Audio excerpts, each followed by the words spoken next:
So this is a stack of photography equipment that I got from a friend of mine. It's quite a few boxes and I haven't had the chance to go through them yet.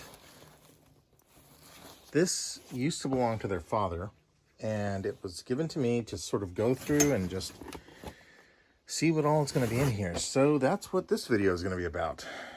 Looks like there's quite a few camera bags in here, some other stuff. So what I'm probably going to do, so I don't make a huge mess out of this, is start with a smaller camera bag, take a look at it, and then just go from here, jump back up here and make some segmented videos, depending on how long they are, and unpack what's in here and see what's going on. So let me just go ahead and start with this one here. Start with that one. All right. Okay, so what I opted to do was I'm going to go ahead and shoot it overhead because I figure I can kind of tilt it back this way. They look like they're pretty well taken care of. I don't want to shake stuff around too much. Ooh, I can already feel things in there moving. Okay. Let's just start with the biggest one. We'll jump in this. I'm going to start with the front pouch, but I don't know how long it's really been since someone's been through this, but oh man, wow. Okay. I guess that was really attached up in here. Okay. Ooh, the lens. That's real leather. Okay. The Mar. Not familiar with that brand. Okay. It's a Pentax. Honeywell Pentax Spotmatic. From Japan.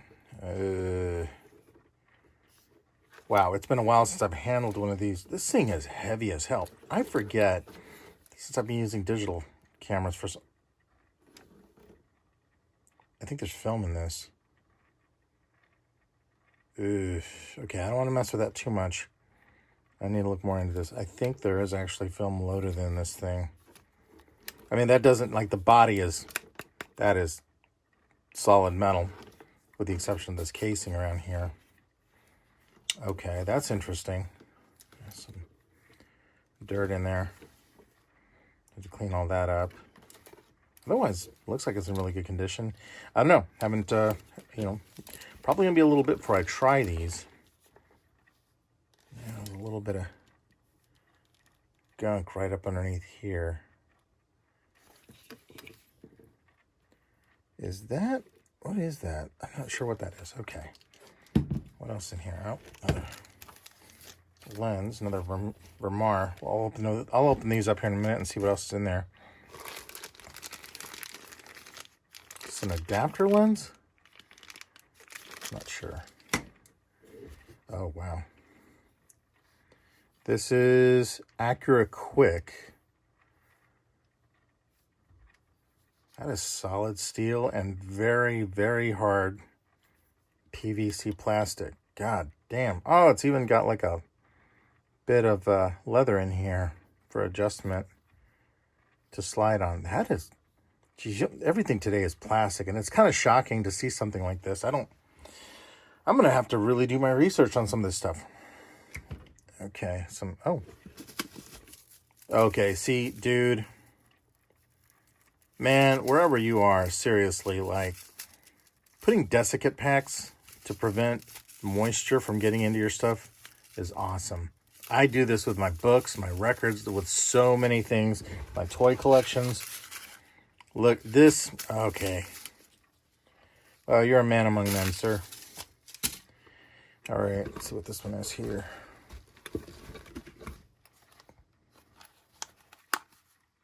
Oh, okay.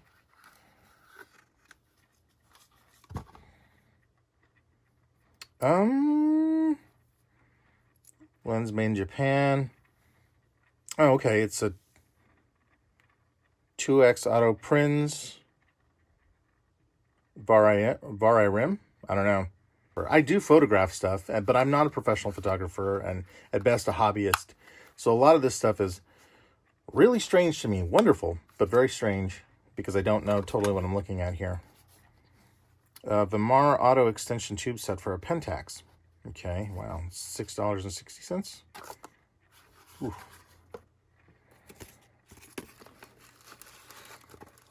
Oh man, this is a trip. Oh, look at that. Another desiccant pack in there. You know, I have a lot of respect for people that keep original boxes and packaging to keep things well organized. This might be something like a lens cleaner. I'm not sure. I'll have to look into that. Okay, this is different. How does this open?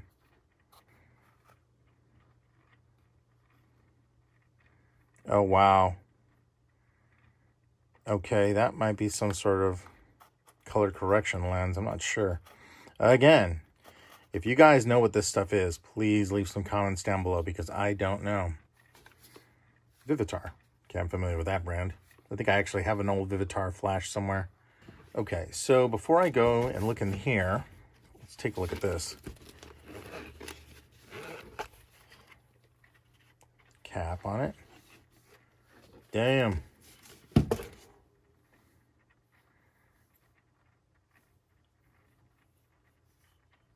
Wow, I don't... Jesus, what the... Wow. Okay. That's crazy.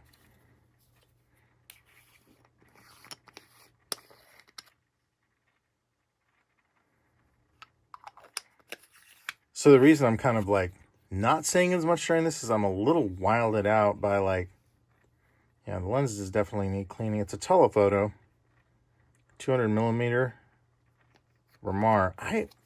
I just don't know anything about this brand.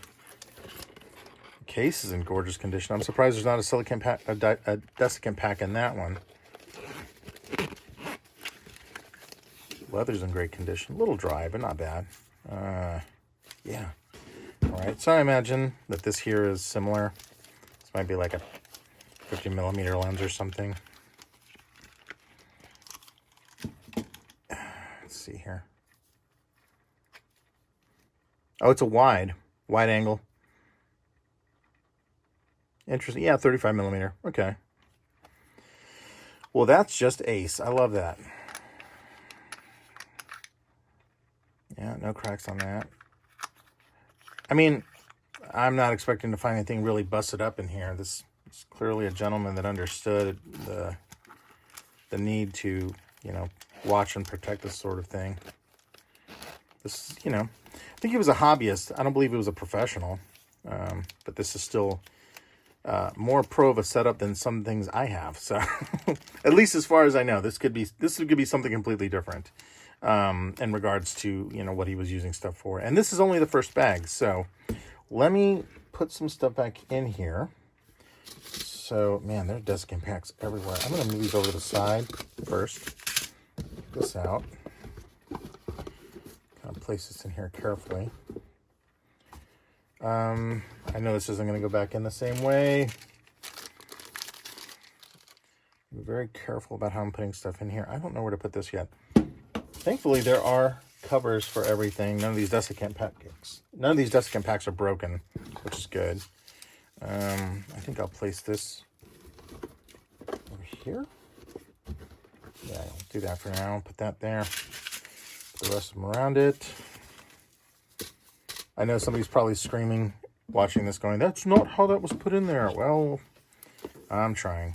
It's a little weird, too, to be going through somebody's stuff like this. I mean, like, this isn't something I borrowed. This was something I was given. And, you know, not to get too dark on that, but it does raise, you know, a lot of things in my own head about, like, you know, mortality and that sort of stuff, which is sort of a dark subject matter to cross here, but we all got to die someday. Oh, I didn't even leave room for this. Okay, I'm going to place you right here. I'm going to figure out how to pack that better. Close this just so I don't damage it too much further.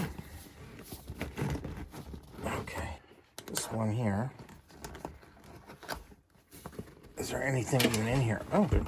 Oh, dude. Oh, Jesus. Get a better shot of that. You know, I get a little emotional about this because,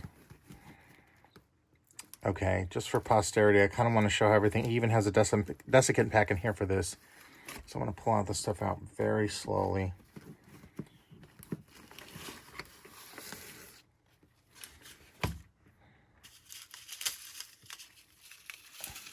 That one is busted. I don't think that's worth keeping. I don't know what that is. Interesting. There's a couple of things in here I'm not sure what I'm looking at. What is that? Okay, well, there's a cover here. Oh, there's metal against that, that's why.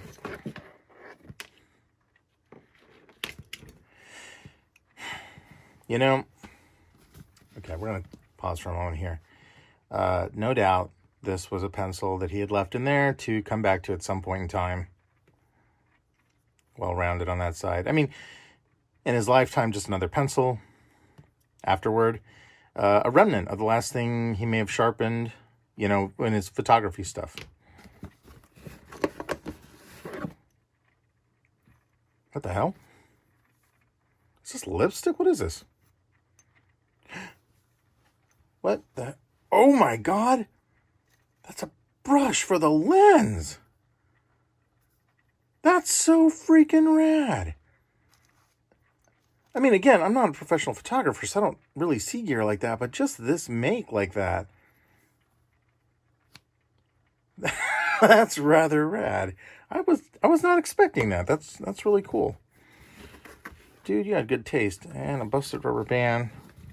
It's everything in there. Okay. So this looks like it's a shutter release of some kind.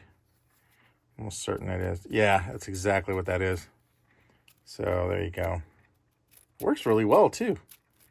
No real resistance or anything else like that. I mean, apart from what it needs to function. That's really nice. Damn.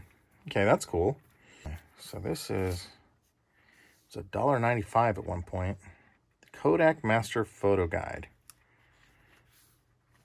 Oh my God, now this is so rad. See, I hope someday when I'm gone, people will be able to appreciate the instruction booklets I've left behind and things and stuff like that.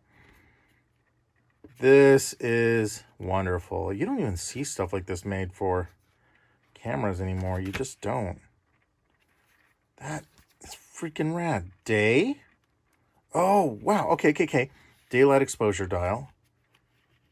Oh, look at this. Oh my God, that is rad as hell. Oh, and the... Jesus, man. We're just in the first bag and I'm already finding really cool stuff. At least I think this is really cool stuff. This is really rad. Color photography at night. This is...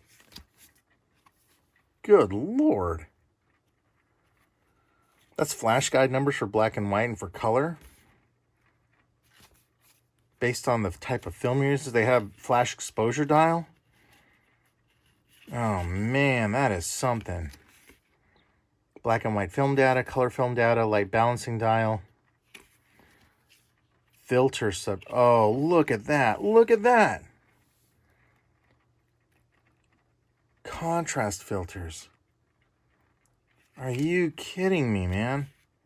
How to use them? See, good Lord. This right here, let's talk about the graphic design and the simple but wonderful engineering bit they did in this. Like, this was probably pretty normal for any sort of high-end products or anything like this, but you just don't see stuff like this anymore. Like, it's just really wild exposure for extreme close-ups. Like, good Lord, this is just everything. I mean, most people today wouldn't even take the time to read this stuff. This is like, oh man, this is so freaking cool. All right, so what is this here? I don't know what that is. I'll have to figure that out. This is something for supplementary lenses. And why using the tape? I'm not sure. If lost, please return to. I love that. Okay, so what else is in here? Are these plastic bags? These are plastic bags for whatever is needed on hand. Oh my God, this is like in my bug out bag. My bug out bag and the bag I use to go to conventions. These things come in handy for, hey, I found some nifty rocks, or I found some organic matter or something like that, or a leaf or something that I want to protect. If I'm at a show, I put action figures and things in something like this. This fellow had it for whatever he needed for while he's out taking photography. This is a silicone cloth. Interesting. Oh, it's still fairly new. Oh, no, it's not new. It's used. He just has the instructions in there. 50 sheets of Kodak lens cleaning paper.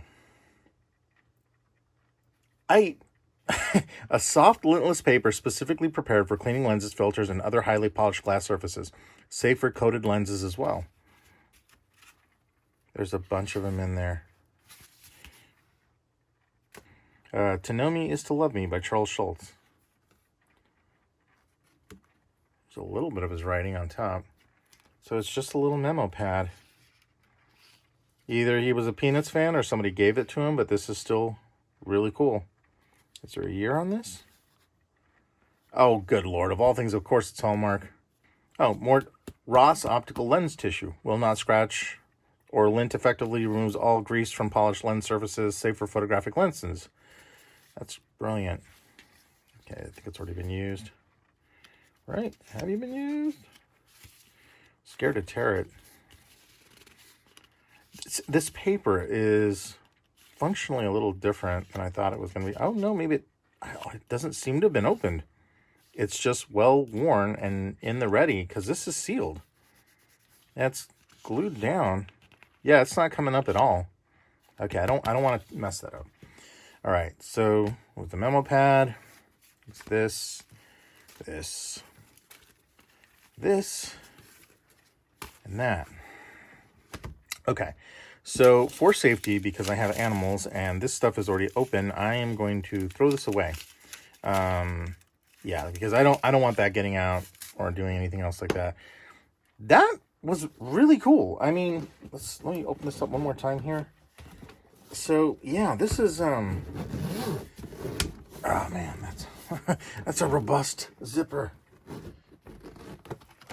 This has been extremely cool to look through, and this was just the first bag, so I don't know what else I'm going to be finding in this thing. I'm going to go ahead and put this stuff back in here, hopefully back in the exact same way that I got it out. This was down here toward the bottom. Oh, and the pencil, put that back in there, and I'm going to drop that in the front.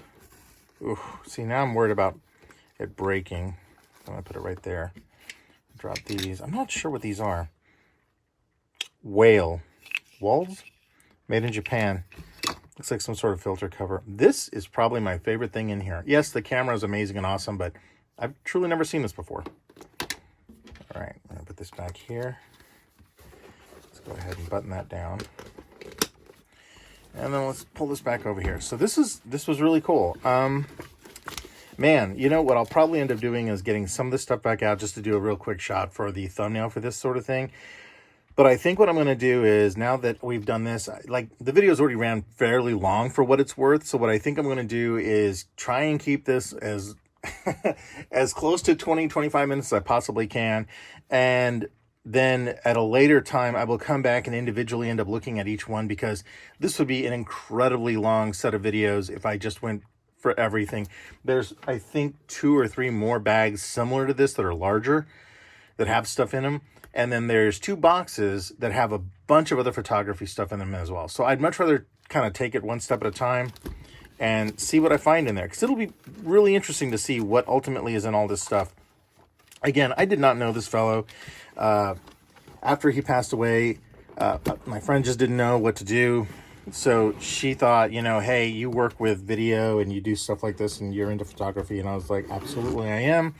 And although I am a hobbyist, I definitely can recognize when somebody loved their hobby and they were really into it. And the main reason this is so important to me is because, and I think I've spoken about this in other videos, this is such a beautiful, beautiful, very sturdy leather bag. This is freaking gorgeous. One of the reasons that I was really into this sort of thing is because of the fact that, you know, I collect a lot of stuff as well too. And I always wonder what will happen to my collection someday and where it'll end up, that sort of thing. Everybody does. Doesn't matter the hobby. You could collect cars like die-cast to the large ones you drive. It's something you have to ask yourself at some point in time. And honestly, the biggest thing too has been that another friend of mine, some years back when her husband died, he had a small Star Wars collection, which I'm still trying to find an area here in the studio to put that up and show that off. When he died, she had it in storage, didn't know what to do with it. It wasn't a large one, but I still have it all together. And I'm planning on putting that specifically together and getting a small little thing that has his name on it saying that's his collection. And I'll take care of it for whatever years I have remaining until it passes on to somebody else or gets thrown away or whatever. Anyway, enough of that. Thank you so much for watching, guys. I'm going to go ahead and stop the video here now. And then I think I'm going to do this weekly because this is going to be a lot to go through. And then we'll see kind of how this goes. This will probably be a good 6 to 10 episodes of Engines of Creation because there's a lot more I want to go into this. Like how this is, you know, older creative tech. It really is. And then compare and contrast it with some of the stuff that I have and go from there. Because I think this is going to be pretty interesting stuff to find out about. And where I can, I'll certainly be putting information down here at the bottom or at the top with what I discover as I edit this video and I find out more about what was in this thing. Thanks again for watching. My name is Mario the Artisan Rogue, and I will catch you in the next episode of Engines of Creation.